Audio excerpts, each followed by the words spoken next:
kami akan membuat biofori dari botol. Nah, sebelum videonya dilanjutkan, kita harus tahu dulu dong, apa sih biofori? Dan apa kaitannya dengan mata kuliah pengelolaan dan konservasi lingkungan? Biopori adalah lubang kecil yang dibuat oleh organisme tanah seperti cacing untuk memperbaiki sirkulasi di udara dan di tanah. Proses biopori ini dapat membantu peningkatan kualitas tanah dan penyerapan air. Nah, selanjutnya saya akan menjelaskan tentang keterkaitan mata kuliah yang kami pelajari yang berjudul Pengelolaan dan Konservasi Lingkungan dengan biopori. Di sini keterkaitannya itu memiliki beberapa aspek. Yang pertama itu tentang pengelolaan air. Nah, lubang-lubang biopori membantu meningkatkan infiltrasi air ke dalam tanah, mengurangi aliran permukaan dan meminimalkan risiko banjir. Yang kedua itu tentang konservasi tanah. Proses pembuatan biopori oleh organisme tanah seperti cacing membantu memperbaiki struktur tanah. Nah, ini bisa untuk mengurangi erosi tanah dan meningkatkan kemampuan tanah untuk mempertahankan nutrisi. Yang ketiga itu ekosistem tanah. Biopori bisa menciptakan kondisi yang mendukung kehidupan mikroba dan organisme tanah lainnya. Yang keempat itu, yang terakhir tentang aspek pertanian berkelanjutan. Dengan meningkatkan kondisi tanah dan air, biopori dapat berkontribusi pada praktik pertanian berkelanjutan, penyediaan nutrisi yang lebih baik, dan peningkatan sirkulasi udara di tanah dapat meningkatkan hasil tanaman secara alami. Nah, itulah keterkaitan antara mata kuliah dan biopori yang sedang kami buat. Sekarang teman-teman udah paham kan apa itu biofori dan apa keterkaitannya dengan mata kuliah pengelolaan dan konservasi lingkungan. Adapun dalam pembuatan biofori ini kami menggunakan budget yang sedikit, yang ramah dengan kantong mahasiswa loh. Adapun bahan-bahannya seperti, yuk kita lihat cara pembuatannya. Setelah bahan-bahannya terkumpul, tahap pertama yang kita lakukan yaitu melubangi botol dengan paku. Agar botol mudah dilubangi, kita perlu memanaskan paku di atas kompor seperti ini. Jika paku sudah panas, kita perlu mengambilnya dengan menggunakan sarung tangan dan meletakkannya ke atas permukaan botol yang mengakibatkan botol terlubangi.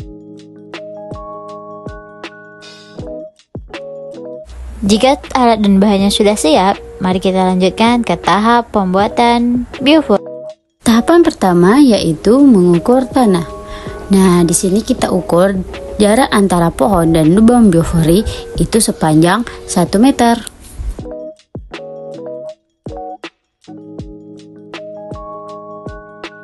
Setelah kita tahu jaraknya, langkah selanjutnya adalah penggalian lubang. Setelah lubang tergali, kita masukkan botolnya dan kita perlu menambahkan kembali tanah ke dalam agar botolnya tidak goyang dan menetap pada tanah. Di sisi yang lain, anggota tim yang berbeda bertugas untuk memotongkan atau menghancurkan buah yang busuk yang akan dimasukkan ke dalam tanah biofori.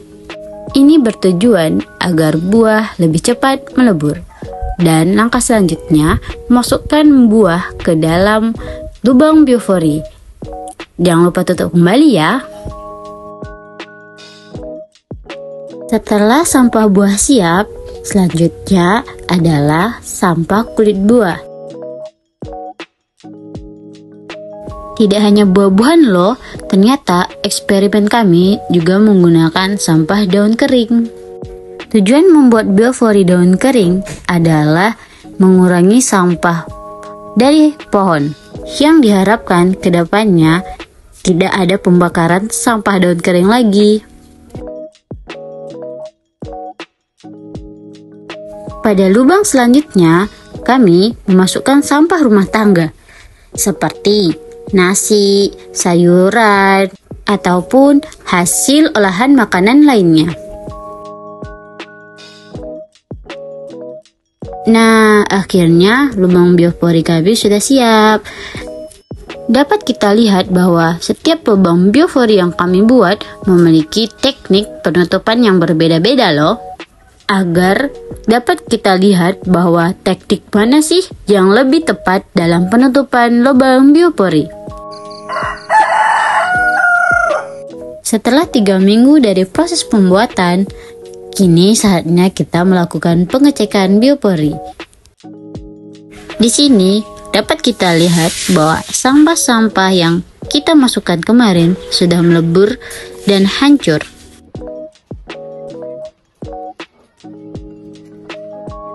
Dalam pembuatan biopori ini, kami mempunyai 2 kesalahan. Yang pertama, kesalahan dari daun kering.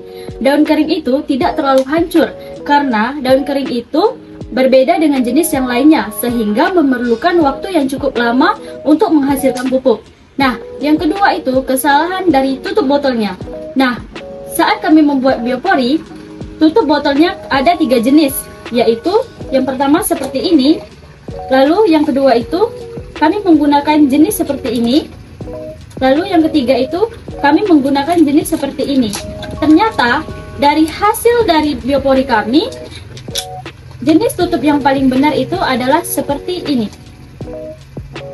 Saya harap dari kesalahan yang kami lakukan bisa menjadi pelajaran dalam pembuatan biopori ke depannya. Terima kasih.